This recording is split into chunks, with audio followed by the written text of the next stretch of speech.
Hello दोस्तों, एक बार फिर से आप सभी का स्वागत है एजुकेशन बाइट पर। कैसे हो आप सभी? मुझे उम्मीद है कि आप सब एकदम बढ़िया होंगे। मैं आपको थर्ड सेमेस्टर के previous year question paper solve करवा रही थी। इसी सीरीज़ में आज मैं आपका 2021 का जो कंप्यूटर का प्रश्न पत्र है, इसका कंप्लीट सॉल्यूशन लेकर के आई हूँ। तो आप लोग फटाफट से क्लास को अपने दोस्तों के साथ शेयर कर दीजिए और सभी लोग जो हैं वो क्लास से जुड़ जाइएगा। शुरू करते हैं आपके फर्स्ट क्वेश्चन से। देखिए पहला प्रश्न क्या है आपका, एजुसेट क्या है? Radio satellite, TV station, satellite या फिर शैक्षिक चैनल। बहुत इंपॉर्टेंट क्वेश्चन है, रिपीट भी हुआ है कई बार। एजुसेट की फुल फॉर्म भी पूछते हैं, तो सबसे पहले मैं आपको इसकी फुल फॉर्म ही बता देती हूँ। एजुसेट की फुल फॉर्म है आपकी एजुकेशनल सैटेलाइट, यानी कि आपका ये जो एजुसेट है क्या है, एक सैटेलाइट है। सैटेलाइट को हिंदी में हम बोलते हैं उपग्रह, तो हो सकता है आपको आंसर में उपग्रह या फिर शैक्षिक उपग्रह भी लिखा हुआ मिल सकता है। तो एजुसेट क्या है, ध्यान रहेगा, एक शैक्षिक उपग्रह है। फुल फॉर्म क्या है, तो educational satellite. Next second question देखिए क्या है, इनमें से सर्च इंजन नहीं है, विंग, गूगल, फायरफॉक्स या फिर याहू। तो इनमें से आपका जो सर्च इंजन है वो कौन सा नहीं है, वो है आपका फायरफॉक्स। फिर ये है क्या, तो आपने सुना होगा मोजिला फायरफॉक्स, ये आपका एक वेब ब्राउज़र है।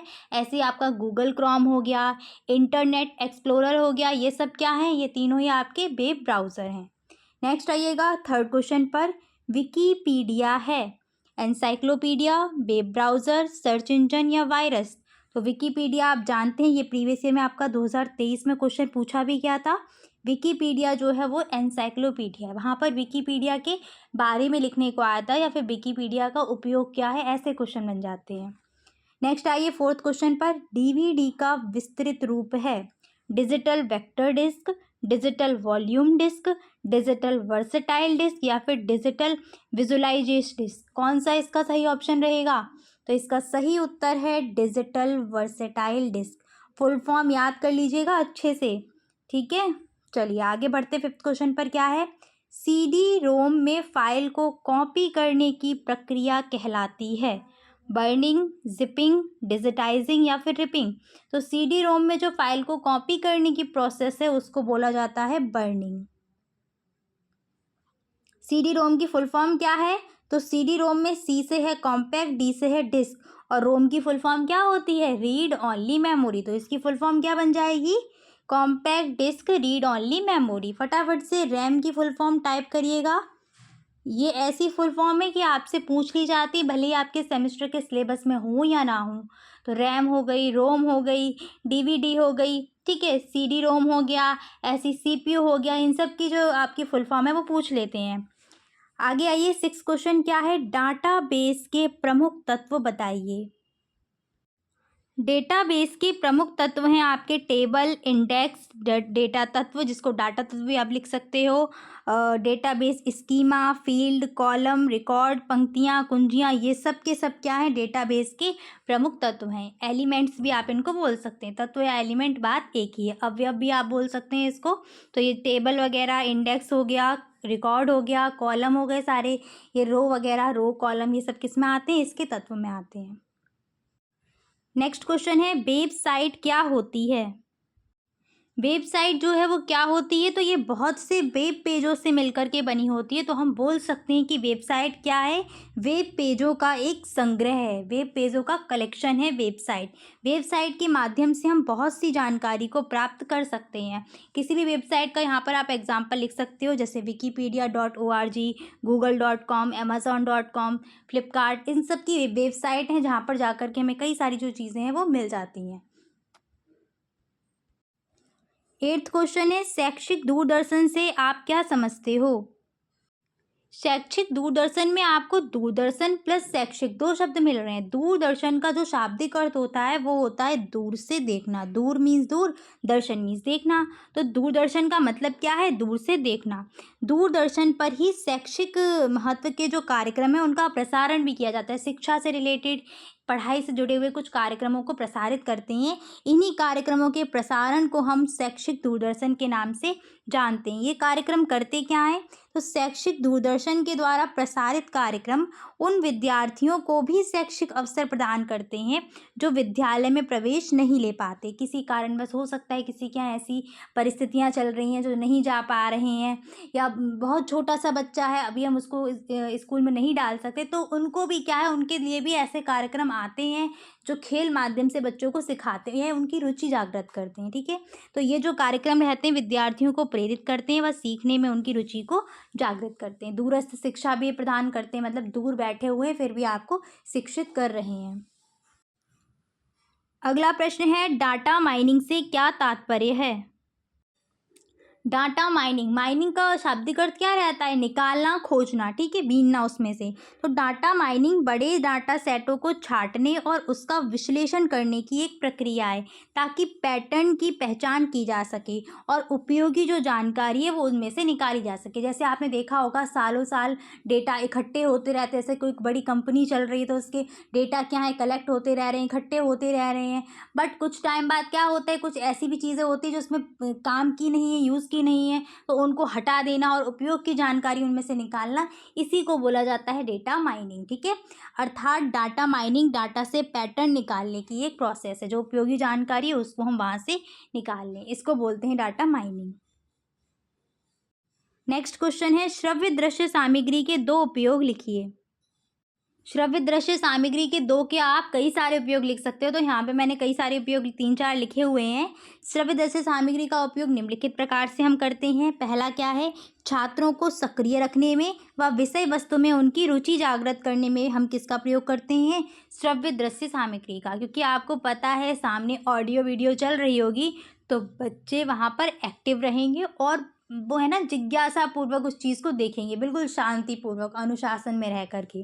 ठीक है, छात्रों को सरलतापूर्वक, रोचक व बेहतर तरीके से सिखाने में भी हम इस सामग्री का उपयोग करते हैं। नेक्स्ट है, छात्रों के अधिगम स्तर को उच्च व स्थायी बनाने में भी हम किसका प्रयोग करते हैं? श्रव्य दृश्य सामग्री का, जिसमें हम रेडियो हो गया, टेप रिकॉर्डर हो गया आपका, ऐसी कोई वीडियो रिकॉर्डिंग हो गई, ठीक है, कोई ऑडियो रिकॉर्डिंग हो गई, इन सब का प्रयोग हम करते हैं। चार्ट पेपर हो गया, मॉडल हो गया, इनका प्रयोग करके बच्चों को सिखाते हैं। और पाठ्य वस्तु को सजीव रूप दर्शाने में भी इनका प्रयोग किया जाता है। ठीक है, एकदम सजीवता से प्रस्तुत करना आपको, जैसे एक ज़रूरी नहीं कंप्यूटर में ही, किसी भी सब्जेक्ट की बात हो, वहाँ पर सामाजिक में हो गया, जैसे आपको कोई स्टोरी बतानी है, वहाँ से जुड़ी हुई घटनाएं चित्रों को दिखाना है कि कैसे वहाँ के महल होते थे, कैसे क्या होते थे, तो आप वहाँ पर बच्चों के सामने उन वीडियो के माध्यम से, प्रोजेक्टर के माध्यम से वो प्रदर्शित कर सकते हो। तो श्रव्य दृश्य सामग्री का जो मेन उद्देश्य रहता है या मेन उपयोग रहता है वो हम इसी में करते हैं कि बच्चों को कि जो भी हम ज्ञान देने जा रहे हैं उसमें बच्चों की रुचि जागृत करें। और आप जानते हैं जब बच्चों की रुचि होगी तो बच्चे उस चीज़ को आराम से सीखते हुए चलेंगे और जो भी सीखेंगे वो ज्ञान उनका स्थायी हो जाएगा। नेक्स्ट क्वेश्चन है, जॉब पोर्टल क्या होता है?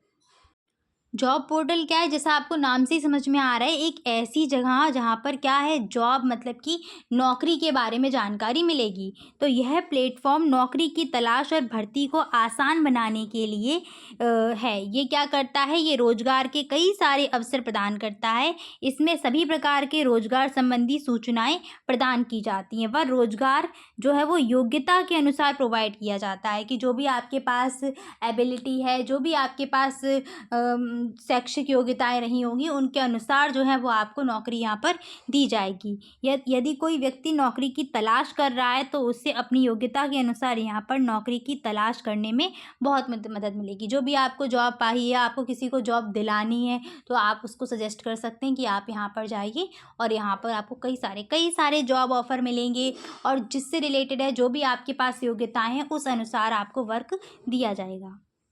यहाँ पर आपके सभी अति लघुत्तरीय प्रश्न समाप्त होते हैं। नेक्स्ट क्वेश्चन है आपका, पावर पॉइंट प्रेजेंटेशन के प्रमुख अवयवों की समीक्षा कीजिए। पावर पॉइंट प्रेजेंटेशन के प्रमुख अवयव आपके निम्नलिखित हैं। आप यहाँ पिक्चर में भी देख सकते हैं, एलिमेंट्स पूछे गए हैं तो जो चीज़ें आपको यहाँ पर दिख रही होंगी उन सभी के आप नाम लिख सकते हैं। कौन कौन सी हैं? तो टाइटल बार हो गया, quick button, quick access toolbar, ribbon, slide tab, animation, slide show, ये सब क्या है इसके आपके अवयव रहेंगे। ठीक है, यानी कि एलिमेंट्स रहेंगे। स्लाइड क्या होती है, तो स्लाइड के में क्या होता है कि जो भी जानकारी आपको दर्शानी है, जो भी किसी के सामने प्रेजेंट करनी है, तो उस जानकारी में आप क्या क्या डाल सकते हो, टेक्स्ट डाल सकते हो, इमेज डाल सकते हो, ठीक है, एनिमेशन का यूज़ कर सकते हैं जो आपकी स्क्रीन पर चलेगी और लोग उसको देखेंगे, वही होती हैं स्लाइड। तो स्लाइड में वह जानकारी होती है जो आप अपने दर्शकों को पेश करते हैं, दर्शकों के सामने रखते हैं, जिसमें टेक्स्ट, चित्र, टेबल और चार्ट आदि शामिल हो सकते हैं। स्लाइड जो है वो प्रेजेंटेशन की एक स्क्रीन होती है और प्रत्येक प्रेजेंटेशन में कई सारी स्लाइड होती हैं। जैसे आपने देखा होगा सबसे ज़्यादा इस जो ये आपका पीपीटी है जिसको हम बोलते हैं प्रेजेंटेशन, पावर पॉइंट प्रेजेंटेशन, इसका यूज़ सबसे ज़्यादा ऑफिस वगैरह में होता है और अब इसका यूज़ जो है वो प्राइमरी लेवल पर भी हम करते हैं, टीचर करता है, ठीक है, बच्चों के लिए तैयार करता है पूरा प्रेजेंटेशन और बच्चों के सामने उसको रखता है, तो बच्चों के सामने जो है वो स्लाइड चलती रहती हैं। तो जब एक प्रेजेंटेशन होगा उसमें कई सारी स्लाइड आपकी जो है वो उपस्थित होती हैं, कई स्लाइडों से मिलकर के आपका जो प्रेजेंटेशन है वो तैयार होता है। और स्लाइड में होती क्या क्या चीज़ें हैं, जो भी हमें जानकारी देनी है उससे रिलेटेड हमारा टेक्स्ट होगा, उसी से जुड़े हुए चलचित्र आप वहाँ पर दिखा सकते हो, कोई एनिमेशन लगा सकते हैं या टेबल वगैरह के माध्यम से जो भी आपको जानकारी देनी है उसी से जुड़ी हुई चीज़ें वहाँ पर होंगी स्लाइड में, ठीक है। नेक्स्ट क्वेश्चन है टेली कॉन्फ्रेंसिंग के प्रमुख लाभ संक्षेप में बताइए। टेली कॉन्फ्रेंसिंग के निम्नलिखित लाभ हैं, वो आप देख सकते हो यहाँ पर। पहला पॉइंट देखिएगा, इसके द्वारा सूचना को बहुत ही कम समय में अधिक से अधिक लोगों तक पहुँचाया जाता है, ठीक है। टेली कॉन्फ्रेंसिंग के द्वारा, इसमें आपकी वीडियो कॉन्फ्रेंसिंग में आती है, एक ही टाइम पर हम कई सारे लोगों को जानकारी एक साथ प्रोवाइड करा सकते हैं। इसके द्वारा दूर स्थानों तक बिखरे लोगों, छात्रों तक ज्ञान की ज्योति जलाई जा सकती है टेली कॉन्फ्रेंसिंग के द्वारा। टेली कॉन्फ्रेंसिंग द्वारा उचित निर्देशन व परामर्श भी दिया जा सकता है। शिक्षा में भी टेली कॉन्फ्रेंसिंग से अत्यधिक लाभ हुए हैं। जैसे आपने देखा होगा शिक्षा में जो बहुत दूर स्थित लोग हैं, जहाँ तक नहीं पहुँच सकती हैं चीज़ें या जो नहीं जा सकते हैं रेगुलर क्लासेस में, उनको भी हम शिक्षा इसके माध्यम से प्रोवाइड करा रहे हैं, ठीक है। और विद्यालय से जुड़े हुए जो हमारे प्रबंधन या योजना के जो भी कार्य रहते हैं वो भी हमारे क्या हैं, इसके द्वारा आसान बन गए हैं। टेली कॉन्फ्रेंसिंग के द्वारा कोई मीटिंग वगैरह रखनी है तो वो हम यहाँ से कर लेते हैं, ठीक है। अभिभावकों से संपर्क बनाना हो तो वो सारी चीज़ें क्या है, यहीं से हो जाती हैं इसके द्वारा। तो शिक्षा में भी कई सारे हमें लाभ हो रहे हैं इससे। टेली कॉन्फ्रेंसिंग का प्रयोग छात्रों को अभिप्रेरित करने व पृष्ठपोषण देने में भी करते हैं। टेली कॉन्फ्रेंसिंग शिक्षकों व अभिभावकों के बीच में विचार विनिमय का भी माध्यम है, जो मैंने आपको यहीं पर शिक्षा में ही रिलेट कर दिया था इसको, कि बच्चों के बारे में क्या है, शिक्षक को जानकारी अभिभावक दे सकते हैं या शिक्षक बता सकते हैं कि भाई आपका बच्चा जो है वो इस प्रकार से पढ़ाई कर रहा है, ऐसा चल रहा है। तो बच्चे के बारे में जो जानकारी है वो उसका जो लेन देन है वो अभिभावक और शिक्षक के बीच में इसके माध्यम से आसान हो जाता है। तो टेली कॉन्फ्रेंसिंग में फिर आप अपनी तरीके से इसमें काफ़ी सारे पॉइंट भी लिख सकते हो। नेक्स्ट क्वेश्चन देखिए, क्या है, शैक्षिक तकनीकी का शिक्षण अधिगम प्रक्रिया में क्या उपयोग है, समझाइए। देखिए, शैक्षिक तकनीकी का जो शिक्षण अधिगम प्रक्रिया रहेगी, यानी कि छात्रों को सिखाने की प्रक्रिया रहेगी, उसमें अत्यधिक महत्व है या उपयोग है। तो देखो, पहला उपयोग क्या है, शैक्षिक तकनीकी का उपयोग छात्रों का संपूर्ण विकास करने में व उनके ज्ञान, कौशल और विचारशीलता को बढ़ाने में है। जितनी भी शैक्षिक तकनीकियाँ यानी कि जो भी टेक्नोलॉजी आ रही हैं शिक्षा से जुड़ी हुई, उनका काम यही है कि बच्चों का सर्वांगीण विकास किया जाए, ठीक है। और जो भी बच्चों का ज्ञान है, जो भी है, वो उनको बहुत ही रोचक तरीके से उन तक पहुंचाया जाए। तो ये पॉइंट रहेगा। इसके बाद नेक्स्ट पॉइंट है, शैक्षिक तकनीकी का उपयोग शिक्षा की गुणवत्ता में सुधार करने में करते हैं। इंटरनेट के माध्यम से शिक्षा को गांव और दूर दराज के क्षेत्र तक पहुंचाने में शैक्षिक तकनीकी का यूज़ होता है, कि शैक्षिक तकनीकी के अंतर्गत ही आपका इंटरनेट आ जाएगा और उसके माध्यम से हम दूर बैठे लोगों तक भी शिक्षा को पहुंचा सकते हैं। जैसे कि अभी देख लीजिए, आप कहाँ पर हैं और मैं कहाँ पर हूँ, फिर भी हमारे बीच जो मतलब कि जो विचारों का लेन देन हो रहा है वो किसके माध्यम से हो रहा है, इंटरनेट के माध्यम से, ठीक है। शैक्षिक तकनीकी का उपयोग अधिगम को बेहतर और संवेदनशील बनाने में किया जाता है। शिक्षण को सरल, स्पष्ट, रुचिकर, वैज्ञानिक व बोधगम्य बनाने में भी हम शैक्षिक तकनीक का प्रयोग जो है वो करते हैं। जितनी भी नवाचार आ गया अब तो शिक्षा में, ठीक है, बहुत सी नई नई चीज़ें, नई नई टेक्नोलॉजी जो है वो इंक्लूड करते हुए हम बच्चों को शिक्षित करते हुए चल रहे हैं। शैक्षिक तकनीकी के उपयोग से शिक्षकों को अपनी सामग्री को अधिक विकसित करने में भी सुविधा हो गई है। बहुत सारी चीज़ें आ गई जिसके माध्यम से आप कुछ ना कुछ ऐसी चीज़ें तैयार कर सकते हो जिससे बच्चों को जहाँ जहाँ पर कठिनाई हो रही है, जिस टॉपिक में जहाँ पर परेशानी हो रही है, वहाँ पर आप उस टॉपिक को बहुत ही आसान तरीके से बच्चों को समझा सकते हैं। किसके माध्यम से? शैक्षिक तकनीकी के माध्यम से या इसके उपयोग से। नेक्स्ट क्वेश्चन है आपका, दूरस्थ शिक्षा की प्रमुख सीमाओं का संक्षिप्त वर्णन कीजिए। दूरस्थ शिक्षा की सीमाएं निम्नलिखित हैं। दूरस्थ शिक्षा के द्वारा सैद्धांतिक ज्ञान में तो आवश्यक वृद्धि हो जाती है, परंतु व्यवहारिक ज्ञान में जो विकास है वो बहुत ही कम हो पाता है। व्यवहारिक ज्ञान का मतलब है कि जब बच्चे एक साथ कक्षा में बैठे होते हैं और कई सारे बच्चे वहाँ पर होते हैं, तो जो आपस में उनके संबंध रहते हैं, शिक्षक के साथ जो उनका संबंध रहता है, वो वाला जो व्यवहार है उसमें कहीं ना कहीं कमी रह जाती है। ठीक है, तो यहाँ पर सैद्धांतिक ज्ञान, जो भी ज्ञान वो दे रहा है पढ़ाई से जुड़ा हुआ, वो सब तो बच्चे को पहुँच रहा है, लेकिन व्यवहारिक ज्ञान की आसपास के लोगों के साथ कैसे रहना है, कैसे व्यवहार करना है उनके साथ, ये सब दूरस्थ शिक्षा में कहीं ना कहीं नहीं हो पाता है। तो ये इसकी हानि हो जाएगी। शिक्षक शिक्षार्थी से काफ़ी दूर रहकर परोक्ष रूप से ही कार्य कर पाता है। प्रत्यक्ष रूप से यानी कि परस्पर जो वो है संपर्क में नहीं आ पाते हैं। ऑनलाइन टीचिंग में कहीं ना कहीं आपने ये हानि देखी भी होगी कि जैसे आपको कहीं ना कहीं कभी कभी तुरंत प्रश्न के उत्तर नहीं मिल पाते हैं।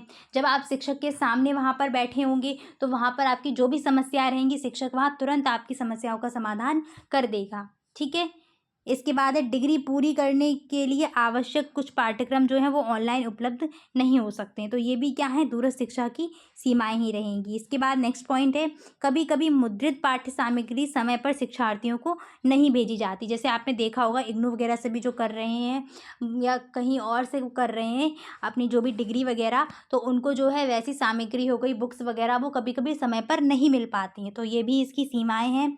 दूरस्थ शिक्षा एक मार्गीय होती है।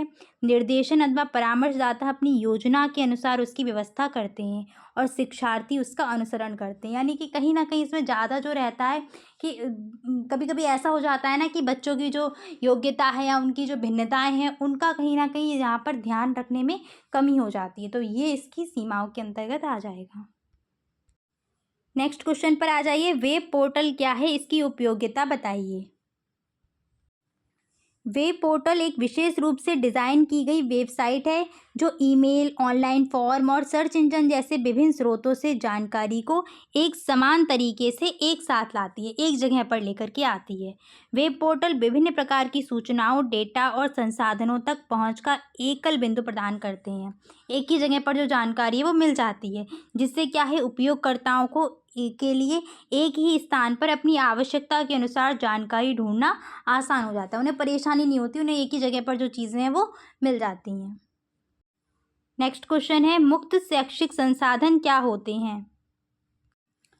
मुक्त शैक्षिक संसाधन या फिर इनको OER के नाम से भी जानते हैं, open educational resources. Full form याद रखना, O से ओपन, E से एजुकेशनल और R से रिसोर्सेज। तो फुल फॉर्म रहेगी ओपन एजुकेशनल रिसोर्सेज।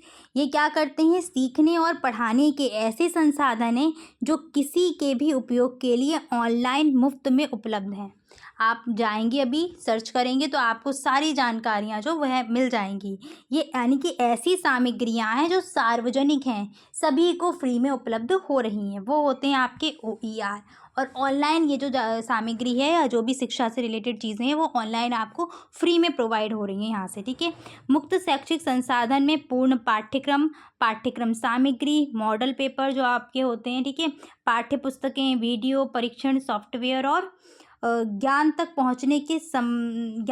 पहुँच का समर्थन करने के लिए उपयोग किए जाने वाले सभी उपकरण और सामग्रियाँ जो हैं वो यहाँ पर मिलती हैं। जो भी चीज़ें चाहिए शिक्षा से जुड़ी हुई या शैक्षिक से जुड़ी हुई, जो भी चीज़ें आपको चाहिए, चाहे वो आपका सिलेबस हो गया या फिर आपके पाठ्यक्रम से जुड़े हुए जो भी सॉल्यूशन हो गए, पेपर हो गए, मॉडल हो गए, जो भी सामग्री चाहिए वो सब की सब यहाँ पर आपको फ्री में मिलती है। इसी को बोलते हैं मुक्त शैक्षिक संसाधन। मुफ्त नहीं है, मुक्त है। ठीक है, ओपन एजुकेशनल रिसोर्सेज, सार्वजनिक है, सभी को उपलब्ध होंगी। नेक्स्ट क्वेश्चन है आपका, ई पुस्तकालय क्या है, इसके लाभ बताइए। ई पुस्तकालय क्या है तो आप सभी को पता है, ये एक ऑनलाइन प्लेटफॉर्म है जहाँ पर आपको सारी पुस्तकें जो हैं वो उपलब्ध होती हैं। जितनी भी आपको चाहिए, जो भी किताबें हैं वो आपको पीडीएफ फॉर्मेट में जो है यहाँ पर प्रोवाइड करी जाती हैं। तो ई पुस्तकालय एक डिजिटल प्लेटफॉर्म है। इसमें हमें पुस्तकों को डिजिटल रूप में जो संग्रहित है वो किया जाता है। जो भी किताबें रहेंगी उनको एक जगह पर, एक स्थान पर रखा गया है, लेकिन डिजिटल रूप में। यानी आप उनको ऑनलाइन पढ़ सकते हो, पीडीएफ फॉर्म में मिलेंगी, डाउनलोड भी कर सकते हैं आप उसको, ठीक है। इसमें प्रयोगकर्ता पुस्तकों को अपने कंप्यूटर, मोबाइल फ़ोन या डिजिटल यंत्रों के द्वारा पढ़ सकता है। पीडीएफ फॉर्मेट में कई सारे फॉर्मेट रहते हैं उसमें मिलती हैं, लेकिन मोस्टली आपको पीडीएफ फॉर्मेट में ही सारी पुस्तकें जो हैं वो मिल जाएंगी। ई पुस्तकालय के निम्नलिखित लाभ हैं। ई पुस्तकालय बच्चों को सीखने के अनेक अवसर प्रदान करती हैं। ई पुस्तकालय द्वारा धन व समय की बचत हो जाती है। धन की भी बचत होती है, समय की बचत होती है। बुक लेने जा रहे हैं, पैसे खर्च हो रहे हैं, आपको कई सारी बुक्स ऐसी हैं जो फ्री में मिल जाती हैं, तो पैसे की भी बचत रहती है यहाँ पर, और समय की बचत रहती है। यह नवीन तकनीकी का ज्ञान कराते हैं। नई नई जो टेक्नोलॉजी आ रही है उनकी जानकारी भी आपको मिलती रहेगी। कैसे डाउनलोड करना है, कैसे क्या करना है, सारी कहीं ना कहीं आप सीख ही तो रहे हो चीज़ों को। इसके द्वारा डिजिटल माध्यम से छात्रों तक ज्ञान को पहुंचाया जा सकता है। ई पुस्तकालय दूर स्थित बच्चों को शिक्षा के विभिन्न साधन जो है वो उपलब्ध कराता है। साथ साथ शैक्षिक अवसर जो हैं वो भी प्रोवाइड कराता है। तो ये इसके लाभ रहेंगे। समझ में आ गया, ई पुस्तकालय काफ़ी इंपॉर्टेंट है। ऐसे ही आपका ई लाइब्रेरी हो गया, वो ई लाइब्रेरी इसको ही बोलते हैं, ई लैब हो गया, ऐसे करके काफ़ी सारे क्वेश्चन आते हैं। तो आप, उम्मीद कर रही हूँ मैं, यहाँ से लिख सकते हो। ई बुक हो गया, स्मार्ट क्लास हो गई, ऐसे कई सारे क्वेश्चन जो हैं वो आपसे पूछे जाते हैं। चलिए, तो ये पेपर तो यहाँ पर आपका 2021 का कंप्लीट हो गया है।